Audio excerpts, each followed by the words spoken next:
Salut tout le monde, courte vidéo pour vous donner des nouvelles. J'ai publié deux nouveaux jeux sur mon compte Itch, celui-ci et celui-ci. Donc celui-ci c'est mon jeu Game Boy Color, ça y est, j'ai publié le prototype, je sais même plus si on en avait parlé la dernière fois, mais il est téléchargé, il est joué, j'ai des gens qui rejoignent le Patreon, qui participent, qui posent des questions, tout ça c'est super cool.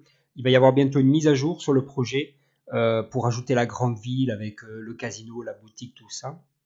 Donc le jeu continue à évoluer, une grosse mise à jour à venir avant de s'attaquer vraiment au système de capture, tout ça. Et j'ai également donc Hunter Z Project, qui est un jeu que je rêve de réaliser depuis longtemps. Ça y est, ça a commencé. J'ai publié la première démo prototype du jeu. On peut faire déjà pas mal de petits trucs. Ça montre l'idée du projet, mais sans plus, hein, il reste encore beaucoup de travail.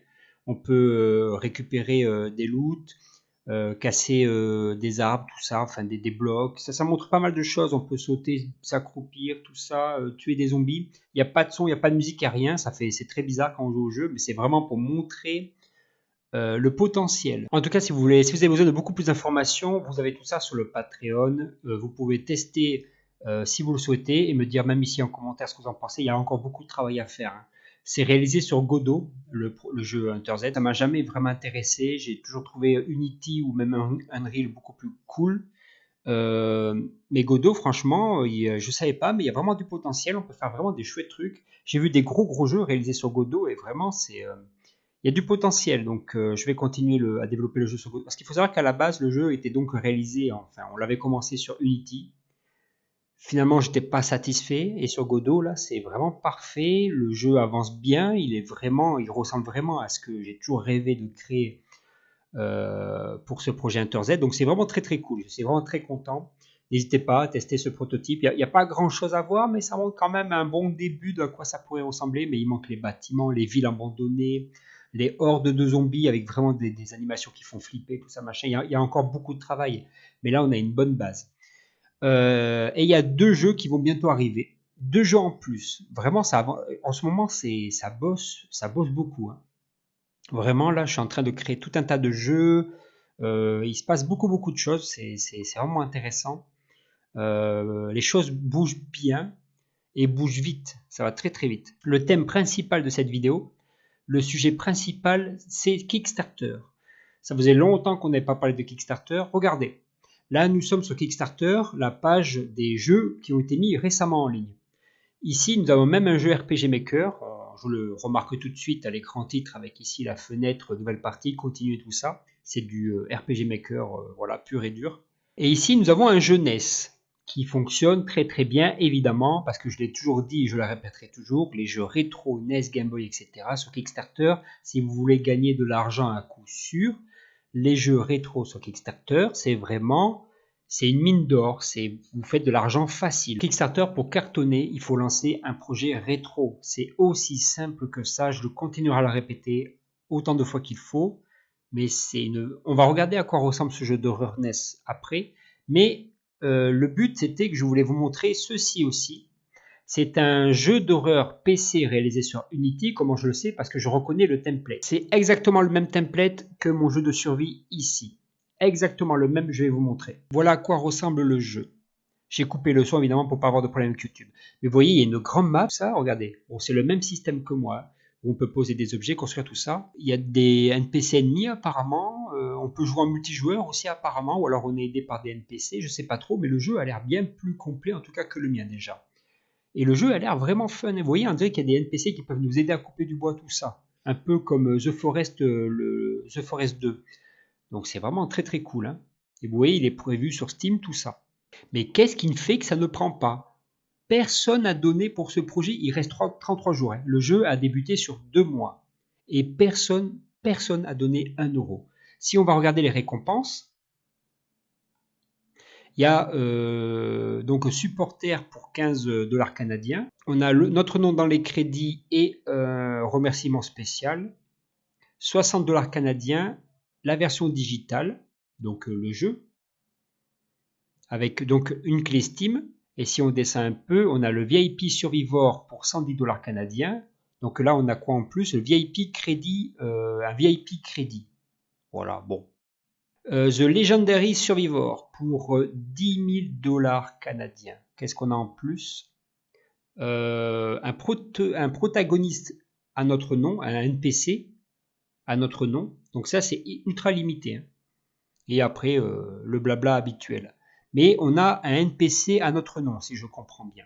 Mais voilà quoi, c'est pas fou. Les récompenses sont pas folles.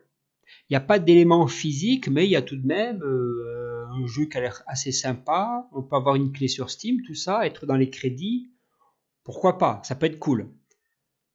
Mais personne ne donne. Le jeu a l'air assez bon tout de même, mais personne ne donne. Bon, c'est exactement le même template que moi, je le répéterai encore et encore. Donc c'est un template Unity. Hein. Donc c'est pour ça que je sais que c'est un jeu qui est développé sur Unity, parce que c'est un template Unity de survie, qui coûte une quarantaine d'euros, je crois, il me semble, quand je l'avais acheté moi sur Unity, sur le store. Et ça vous permet de créer un jeu de survie très complet, avec de quoi faire des ennemis, de quoi construire des bases, avec des items de base, tout ça, un système de vêtements, de sacs, enfin c'est assez complet, hein, avec un système de nage pour jouer en coop, etc. Enfin le template est vraiment très poussé. Il est vraiment très très cool, hein. Incroyable le template. Et il y a tout un tas de jeux qui ont été développés dessus, tout ça, d'horreur, etc. Plein de jeux de survie développés avec ce template. Mais là, quand j'ai vu cette page, je me suis dit, putain, le jeu est quand même assez fun, c'est un jeu de survie plutôt sympa. Pourquoi personne n'a donné? Et pourtant, ici, il y a un jeu NES qui a été mis en ligne là, il y a quelques jours à peine, il a déjà été financé à 56%. Un jeu NES, pas de survie, pas de multijoueur, on va aller voir à quoi il ressemble tout de même. Et même le jeu RPG Maker à côté, il a même lui reçu des donations. Un jeu RPG Maker. C'est un jeu RPG Maker, c'est pas incroyable, hein, c'est pas. Enfin, je sais pas, c'est pas fou. Il n'y a pas beaucoup de jeux RPG Maker qui vraiment vaillent le coup. Généralement. Donc là, la personne demande 3526 €. Donc c'est moins que l'autre. Donc ok, on a juste l'interview du développeur, j'ai l'impression, j'ai coupé le son. Hein. Des images de là où il vit et le jeu. Voilà. Donc c'est un jeu d'horreur, on voit une espèce de fantôme là en face. Voilà. Alors, ce n'est pas... C'est un jeunesse et pourtant, il reçoit bien plus d'intérêt et d'argent que le jeu Unity de survie que nous avons vu tout à l'heure avec des zombies, avec des NPC qui nous aident à couper du bois, tout ça, machin. Bien plus poussé, certes réalisé via un template acheté, mais pourtant le jeunesse reçoit beaucoup plus de financement et d'intérêt. Si on descend un peu pour voir, donc là on a l'histoire, tout ça. Donc il va y avoir une cartouche, un CD avec les MP3, tout ça, blablabla. Il n'y a pas l'air d'avoir de multijoueur, ni quoi que ce soit de vraiment incroyable. C'est un jeu d'horreur lambda. Donc le jeu est en rouge et noir, c'est fait exprès, c'est pour la DA. La souris ici, elle ressort parce qu'elle est en blanc et bleu. Mais voilà quoi. Il y a une démo ici à tester, ce qui n'était pas le cas je crois sur l'autre. Donc c'est la version physique. Ici aussi version physique. Il y a un donateur pour 120 $. Et il y a eu 4 donateurs pour la version à 200 $. Donc vous voyez que sur le rétro, vous pouvez faire des sommes folles, les gens vont acheter. Et je le sais moi-même parce que j'ai fait une campagne Kickstarter, je le rappelle, pour un projet Game Boy classique. Et ça a cartonné, j'ai fait presque 3000 € en un mois. Presque 3000 €.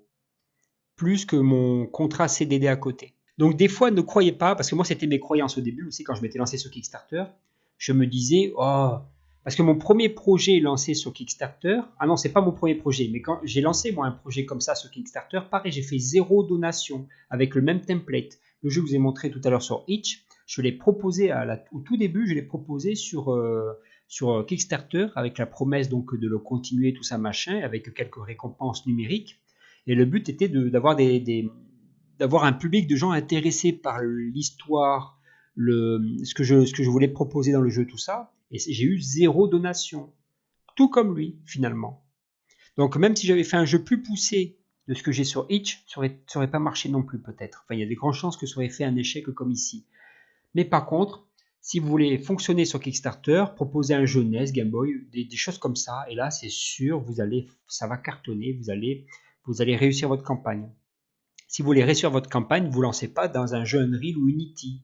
Ou alors, il faut vraiment proposer quelque chose de vraiment particulier, de spécial.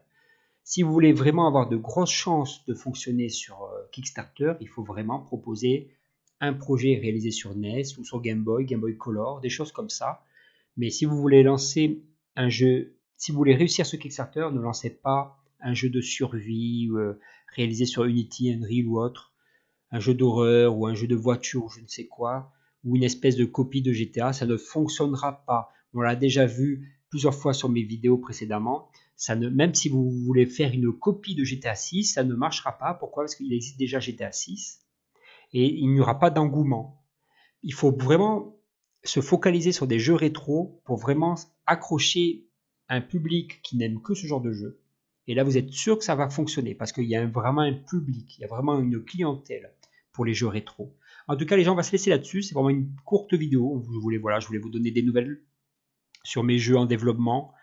Et je voulais vous montrer encore une fois une preuve que sur Kickstarter, il ne faut pas croire qu'il faut lancer un jeu réaliste, ultra réaliste, de survie avec des zombies, où il faut manger, boire, faire sa base, tout ça. Ça ne fonctionne pas. Il faut, pour réussir, c'est soit vous proposer quelque chose de très très lourd, ou soit vous vous focalisez sur du rétro. Et là, vous êtes sûr d'être sécurisé parce que c'est facile, il y a un engouement très fort, il y a une grosse clientèle, etc. Voilà. Dites-moi ce que vous en pensez en commentaire. Je vous laisse là-dessus. C'était Rino. Portez-vous bien. Ciao, bye bye.